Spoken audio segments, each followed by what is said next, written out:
ನಿಮ್ಮೆಲ್ಲರಿಗೂ ಗೊತ್ತಿರೋ ಹಾಗೆ ಈಗಾಗಲೇ ನಟ ಚಾಲೆಂಜಿಂಗ್ ಸ್ಟಾರ್ ದರ್ಶನ್ ಅವರು ಪರಪ್ಪನ ಅಗ್ರಹಾರದಲ್ಲಿದ್ದಾರೆ. ಅವರ ಒಂದು ಕೇಸ್ಗೆ ಸಂಬಂಧಪಟ್ಟಂತೆ ಇನ್ನು 1 ವರ್ಷದಲ್ಲಿ ಟ್ರಯಲ್ ಎಲ್ಲ ಕಂಪ್ಲೀಟ್ ಆಗಿ ಮುಗಿಬೇಕು ಅಂತ ಹೇಳಿ ಸುಪ್ರೀಂ ಕೋರ್ಟ್ ಆದೇಶವನ್ನು ಕೂಡ ನೀಡಿದೆ. ಈಗಾಗಲೇ ಒಂದಷ್ಟು ಸಾಕ್ಷಿಗಳನ್ನ ಕರೆತಂದು ಮಾತನಾಡಿಸುವಂತಹ ಪ್ರಯತ್ನವನ್ನು ಕೂಡ ಪೊಲೀಸರು ಮಾಡ್ತಾ ಇರುವಂತದ್ದು. ಅವರ ಒಂದು ಕೇಸ್ನಲ್ಲಿ 250ಕ್ಕೂ ಹೆಚ್ಚು ಸಾಕ್ಷಿಗಳಿರೋದ್ರಿಂದ ಈ ಒಂದು ಕೇಸು ಪ್ರಬಲವಾಗಿದೆ ಅಂತ ಕೂಡ ಹೇಳಬಹುದು. ಇದರ ಜೊತೆಗೆ ಅವರ ಅಭಿಮಾನಿಗಳಲ್ಲಿ ಪ್ರತಿಯೊಬ್ಬರಲ್ಲೂ ಕೂಡ ಒಂದು ಪ್ರಶ್ನೆ ಇತ್ತು, ಡಿ ಬಾಸ್ ದರ್ಶನ್ ಅವರು ಯಾವಾಗ ಬರ್ತಾರೆ ಅಂತ. ಅಂದ್ರೆ ಈ ಕಾನೂನು ಚೌಕಟ್ಟು ಇದೆಲ್ಲದಕ್ಕಿಂತ ಮೀರಿದ್ದು ಅಂತಂದ್ರೆ ಅಭಿಮಾನ ಅಂತ ಹೇಳ್ಬೋದು. ಸೊ ಅಭಿಮಾನಿಗಳು ಎಲ್ಲೋದ್ರೂ ಕೂಡ ಡಿ ಬಾಸ್ ಅಂತ ಕೂಗ್ತಾ ಇರ್ತಾರೆ. ಕೆಲವೊಬ್ಬರಿಗೆ ಅದು ಒಂದು ರೀತಿನಲ್ಲಿ ಖುಷಿ ಅನ್ಸಿದ್ರೆ, ಇನ್ನು ಕೆಲವೊಬ್ಬರಿಗೆ ಒಂದು ರೀತಿನಲ್ಲಿ ಬೇಜಾರಾಗುತ್ತೆ. ಇವ್ರೇನಪ್ಪ ಸ್ಟೇಜ್ ಮೇಲೆ ಯಾರಿದ್ರು ಕೂಡ ಡಿ ಬಾಸ್ ಅಂತ ಕೂಗ್ತಾರಲ್ಲ ಅಂತ ಬೇಜಾರಾಗುತ್ತೆ. ಸೊ ನಿನ್ನೆ ರಾಮನಗರದಲ್ಲಿ ಚಾಮುಂಡೇಶ್ವರಿಯ ಕರಗ ಉತ್ಸವ ನಡೀತಾ ಇರುತ್ತೆ, ಉದ್ಘಾಟನೆ ಸಮಾರಂಭ ಇರುತ್ತೆ. ಸಾಕಷ್ಟು ನಮ್ಮ ಸೆಲೆಬ್ರಿಟೀಸ್ ಅಂದ್ರೆ ನಮ್ಮ ಕನ್ನಡದ ಸಾಕಷ್ಟು ಸೆಲೆಬ್ರಿಟೀಸ್ ಜಾಯ್ನ್ ಆಗಿರ್ತಾರೆ. ಕಿಚ್ಚ ಸುದೀಪ್ ಅವರು ಸೇರಿದಂತೆ ಸಾಕಷ್ಟು ಜನ ಇರ್ತಾರೆ. ನಟ ಗಿಲ್ಲಿ ಇರ್ತಾರೆ, ರಚಿತಾ ರಾಮ್ ಇರ್ತಾರೆ, ಅನುಶ್ರೀ ಅವರು ಇರ್ತಾರೆ, ಒಂದಷ್ಟು ಜನ ಎಲ್ಲರೂ ಕೂಡ ಸೆಲೆಬ್ರಿಟೀಸ್ ಒಂದಷ್ಟು ಜನ ಇರ್ತಾರೆ. ಜೊತೆಗೆ ರಾಜಕೀಯ ನಾಯಕರು ಇರ್ತಾರೆ, ಮುಖಂಡರು ಇರ್ತಾರೆ, ನಮ್ಮ ಡಿ.ಕೆ. ಸಾಹೇಬ್ರು ಇರ್ತಾರೆ. ಇವರೆಲ್ಲ ಇದ್ರೂ ಕೂಡ ಸ್ಟೇಜ್ ಮೇಲೆ ಒಂದಷ್ಟು ಜನ ಇರ್ತಾರೆ, ಸ್ಟೇಜ್ ಕೆಳಗೂ ಕೂಡ ಒಂದಷ್ಟು ಜನ ಇರ್ತಾರೆ. ಸೊ ಇದೆಲ್ಲದರ ನಡುವೆ ಅಲ್ಲಿ ಸೇರಿದಂತಹ ದರ್ಶನ್ ಅವರ ಅಭಿಮಾನಿಗಳೆಲ್ಲರೂ ಕೂಡ ಡಿ ಬಾಸ್ ಅಂತೇಳಿ ಜೋರಾಗಿ ಕಿರ್ಚ್ತಾನೆ ಇರ್ತಾರೆ.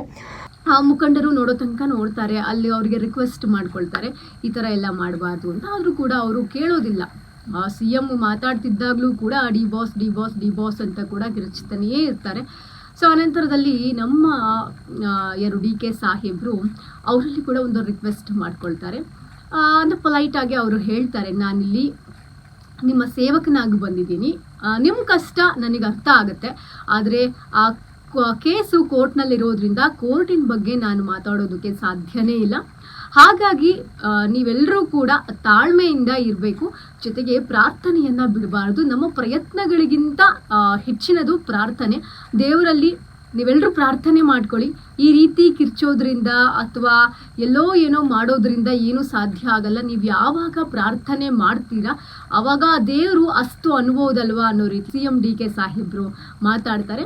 ಅಲ್ಲಿದ್ದಂತಹ ಸಾಕಷ್ಟು ಜನರಿಗೆ ಒಂದು ಕೊರತೆ ಅದು, ಯಾಕೆಂದ್ರೆ ನಮ್ಮ ಸ್ಯಾಂಡಲ್ವುಡ್ಗೂ ಕೂಡ ಕೊರತೆ ಇವಾಗ. ಅಂದ್ರೆ ಈಗ ನೋಡಿ, ದರ್ಶನ್ ಅವ್ರು ಇದ್ದಿದ್ರೆ ಎಷ್ಟು ಸಿನಿಮಾಗಳು ಬರ್ತಾ ಇತ್ತು, ಜೊತೆಗೆ ಎಷ್ಟು ಜನರಿಗೆ ಕೆಲಸ ಸಿಗ್ತಾ ಇತ್ತು ಅಲ್ವಾ. ಇದನ್ನೆಲ್ಲದನ್ನು ಕೂಡ ಯೋಚನೆ ಮಾಡಿ ಒಂದು ರೀತಿನಲ್ಲಿ ಬೇಜಾರಾಗಿತ್ತು ಅಭಿಮಾನಿಗಳಿಗೂ ಕೂಡ. ಯಾಕಂದ್ರೆ ಎಷ್ಟು ನಟರ ಸಿನಿಮಾಗಳು ಪ್ರತಿ ವಾರ ಬರ್ತಾನೆ ಇರುತ್ತೆ, ಆದ್ರೆ ದರ್ಶನ್ ಅವ್ರ ಸಿನಿಮಾ ಇಲ್ಲ.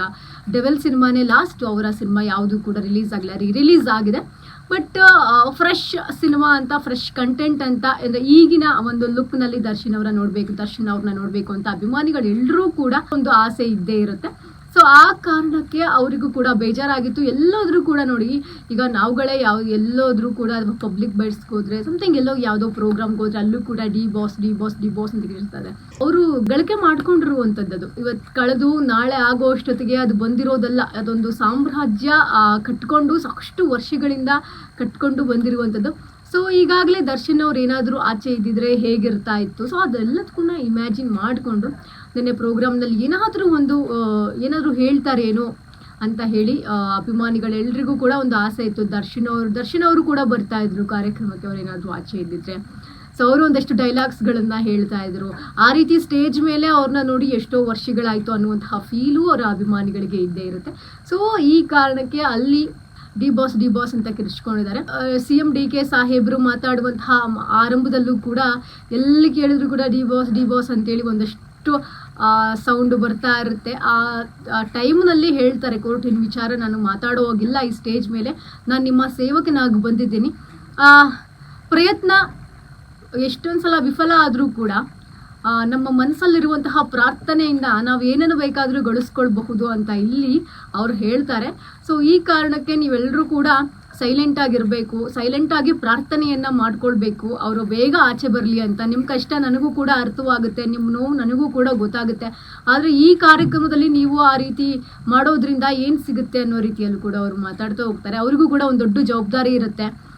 ಅವರ ಒಂದು ಕ್ಷೇತ್ರ ಕನಕಪುರ ರಾಮನಗರ ಈ ಕಡೆ ಒಂದು ದೊಡ್ಡ ಪ್ರೋಗ್ರಾಮ್ ಆರ್ಗನೈಸ್ ಮಾಡಿದೀವಿ ಅಂತಂದಾಗ ಅದು ಒಳ್ಳೆ ರೀತಿಯಿಂದ ಸಾಗಬೇಕು. ಯಾಕೆಂದ್ರೆ ಅದು ದೇವ್ರ ಪ್ರೋಗ್ರಾಮ್ ಆಗಿರೋದ್ರಿಂದ ಅವ್ರ ಮೇಲೂ ಒಂದಷ್ಟು ಜವಾಬ್ದಾರಿಗಳಿರುತ್ತೆ. ಸೊ ಈ ಕಾರಣಕ್ಕೆ ಉದ್ಘಾಟನೆ ಪ್ರೋಗ್ರಾಮ್ನಲ್ಲಿ ದರ್ಶನ್ ಅವರಿಗೆ ಸಂಬಂಧಪಟ್ಟಂತೆ ಅವರ ಅಭಿಮಾನಿಗಳಿಗೆ ಒಂದು ಮನವಿಯನ್ನು ಮಾಡಿಕೊಳ್ತಾರೆ. ಪ್ರಯತ್ನ ಎಷ್ಟೊಂದು ಸಲ ವಿಫಲ ಆದರೂ ಕೂಡ ನಮ್ಮ ಪ್ರಾರ್ಥನೆ ವಿಫಲ ಆಗೋದಿಲ್ಲ ಅಂತ ಹೇಳ್ತಾರೆ. ಸೊ ಇದರಿಂದ ಏನಾದರೂ DK ಸಾಹೇಬರು ಮುಂದಿನ ದಿನಗಳಲ್ಲಿ ಈ ಒಂದು ವಿಚಾರಕ್ಕೆ ಸಂಬಂಧಪಟ್ಟಂತೆ ಏನಾದರೂ ನಿರ್ಧಾರಗಳನ್ನು ತೆಗೆದುಕೊಳ್ತಾರಾ ಅನ್ನುವಂಥದ್ದು ಸದ್ಯಕ್ಕೆ ಅವರ ಅಭಿಮಾನಿಗಳಲ್ಲಿರುವಂತಹ ಮಾತು. ಸೊ ನಾನು ಒಂದಷ್ಟು ಕಡೆ ನೋಡಿದೆ CM ಸಾಹೇಬರು ಗರಂ ಆಗಿ ಮಾತಾಡಿದ್ರು, ಹಾಗೆ ಮಾತಾಡಿದ್ರು ಅಂತ. ಸೊ ನಾನು ವಿಡಿಯೋ ನೋಡಿದಾಗ ನನಗೆ ಅವ್ರ ಮುಖದಲ್ಲಿ ಗರಂ ಅಂತಲೂ ನನಗೆ ಅನ್ನಿಸ್ಲಿಲ್ಲ. ಅವ್ರು ನಾರ್ಮಲ್ ಆಗಿ ಕೇಳ್ಕೊಂಡಿದ್ದಾರೆ. ಅವರಲ್ಲೂ ಕೂಡ ಮೆನ್ಷನ್ ಕೂಡ ಮಾಡ್ತಾರೆ, ನಾನು ನಿಮ್ಮ ಸೇವಕನಾಗಿ ಬಂದಿದ್ದೀನಿ, ಸೇವಕನಾಗಿ ಮಾತಾಡ್ತಾ ಇದ್ದೀನಿ ಅನ್ನೋ ರೀತಿಯಲ್ಲಿ. ಎಲ್ಲೂ ಕೂಡ ಅವ್ರು ಗರಂ ಆಗಿರೋ ರೀತಿ ಕಾಣಲಿಲ್ಲ. ಬಟ್ ನಾರ್ಮಲ್ ಆಗಿ ಮಾತಾಡಿ ಈ ಒಂದು ಅಪ್ಡೇಟ್ ಅಂತಲೇ ಹೇಳ್ಬೋದು. ಇದು ಗುಡ್ ನ್ಯೂಸೇ ಅಲ್ವಾ ಇದು? ಯಾಕೆಂದರೆ ನೀವು ನಮ್ಮೆಲ್ಲರ ಪ್ರಯತ್ನ ವಿಫಲ ಆದರೂ ಕೂಡ ನಿಮ್ಮೆಲ್ಲರ ಪ್ರಾರ್ಥನೆಯಿಂದನಾದರೂ ಅವ್ರು ಆಚೆ ಬರ್ಬೋದಲ್ವಾ ಅನ್ನೋದು ಕೂಡ ಒಂದು ಅಪ್ಡೇಟೇ. ಈ ಒಂದು ಅಪ್ಡೇಟನ್ನು ಕೊಟ್ಟಿದ್ದಾರೆ. ಸೊ ಸದ್ಯಕ್ಕೆ ಈ ಒಂದಷ್ಟು ವಿಡಿಯೋಸ್ಗಳು, ನಿನ್ನೆ ಅವರು ಮಾತಾಡಿರುವಂತಹ ವಿಡಿಯೋಸ್ಗಳು ಸೋಷಿಯಲ್ ಮೀಡಿಯಾದಲ್ಲಿ ಸಿಕ್ಕಾಪಟ್ಟೆ ವೈರಲ್ ಆಗ್ತಾ ಇದೆ. ನಮ್ಮ ದರ್ಶನ್ ಅವರು ಆಗ ಬರ್ತಾರೆ, ಈಗ ಬರ್ತಾರೆ ಅಂತೇಳಿ ಒಂದಷ್ಟು. ಬಟ್ ಈ ಒಂದು ಟೈಮ್ನಲ್ಲಿ ಅವರು ಆಚೆ ಇದ್ದಿದ್ರೆ ತುಂಬಾ ಚೆನ್ನಾಗಿರ್ತಿತ್ತು ಅನ್ನೋದು ಸಾಕಷ್ಟು ಜನರ ಅಭಿಪ್ರಾಯ. ಯಾಕಂದರೆ ಸಿನಿಮಾ ಇಂಡಸ್ಟ್ರಿ ಅಂತ ನೋಡೋದಾದರೆ ಒಂದು ಹಿಟ್ ಸಿನಿಮಾ ಅಂತ ಹೇಳಿ ಅಷ್ಟು ಹೇಳ್ಕೊಳ್ಳೋ ಅಂಥ ಮಟ್ಟಿಗೆ ಯಾವುದು ಕೂಡ ಆಗ್ತಾ ಇಲ್ಲ. ಸೊ ಅವರೇನಾದರೂ ಆಚೆ ಇದ್ದಿದ್ರೆ ಲೋಕಲ್ ಹಿಟ್ಸ್ಗೆ ಅಂತಲೇ ಸಿನಿಮಾಗಳನ್ನು ಮಾಡೋರು, ಅದನ್ನು ಅವರ ಫ್ಯಾನ್ಸ್ ಹಿಟ್ ಮಾಡಿಸೋರು, ಆ ಸಿನಿಮಾ ಹಿಟ್ ಆಗ್ತಾ ಇತ್ತು, ಒಂದಷ್ಟು ಜನರಿಗೆ ಕೆಲಸ ಸಿಗ್ತಾ ಇತ್ತು. ಮತ್ತು ಅದನ್ನು ನೋಡಿ ಬೇರೆ ಒಂದಷ್ಟು ಪ್ರೊಡ್ಯೂಸರ್ಸು, ಒಂದಷ್ಟು ಡೈರೆಕ್ಟರ್ಸು ಮುಂದೆ ಬರ್ತಾ ಇದ್ರು, ಹೊಸಬರಿಗೆ ಅವಕಾಶ ಸಿಗ್ತಾ ಇತ್ತು. ಸೊ ಬೇಜಾರಾಗುತ್ತೆ. ಇನ್ನೇನು ಈ ಒಂದು ವರ್ಷದಲ್ಲಿ ಟ್ರಯಲ್ನೆಲ್ಲ ಮುಗಿಸ್ಲೇಬೇಕು ಅಂತೇಳಿ ಸುಪ್ರೀಂ ಆದೇಶ ನೀಡಿರೋದ್ರಿಂದ ಆ ಒಂದು ಪ್ರೋಸೆಸ್ ನಡೀತಾ ಇದೆ. ಇನ್ನು ಒಂದಷ್ಟು ತಿಂಗಳುಗಳ ನಂತರ ನಮ್ಮ ಬಾಕ್ಸ್ ಆಫೀಸ್ ಸುಲ್ತಾನ ಚಾಲೆಂಜಿಂಗ್ ಸ್ಟಾರ್ ದರ್ಶನ್ ಅವರು ಆಚೆ ಬಂದೇ ಬರ್ತಾರೆ ಅನ್ನುವಂತಹ ಹೋಪ್. ಕಾದ್ ನೋಡೋಣ ಎಲ್ಲಿ ತನಕ ಬರುತ್ತೆ ಈ ಒಂದಷ್ಟು ವಿಚಾರಗಳು ಅಂತ. ಇದಾಗಿತ್ತು ಈ ಹೊತ್ತಿನ ವಿಶೇಷ. ಇನ್ನಷ್ಟು ಹೆಚ್ಚಿನ ಅಪ್ಡೇಟ್ಗಳಿಗಾಗಿ ನೋಡ್ತಾ ಇರಿ ಬಾಸ್ ಟಿವಿ. ಲೇಟೆಸ್ಟ್ ಹಾಗೂ ಇಂಟ್ರೆಸ್ಟಿಂಗ್ ಸುದ್ದಿಗಳಿಗಾಗಿ ಬಾಸ್ ಟಿವಿ ಕನ್ನಡ ಚಾನೆಲ್ನ ಸಬ್ಸ್ಕ್ರೈಬ್ ಮಾಡಿ. ಹಾಗೆಯೇ ಬೆಲ್ ಐಕಾನ್ ಪ್ರೆಸ್ ಮಾಡಿ. ಇದರ ಜೊತೆಗೆ ಫೇಸ್ಬುಕ್, ಇನ್ಸ್ಟಾಗ್ರಾಮ್, ಎಕ್ಸ್ನಲ್ಲೂ ಮಿಸ್ ಮಾಡದೆ ಫಾಲೋ ಮಾಡಿ.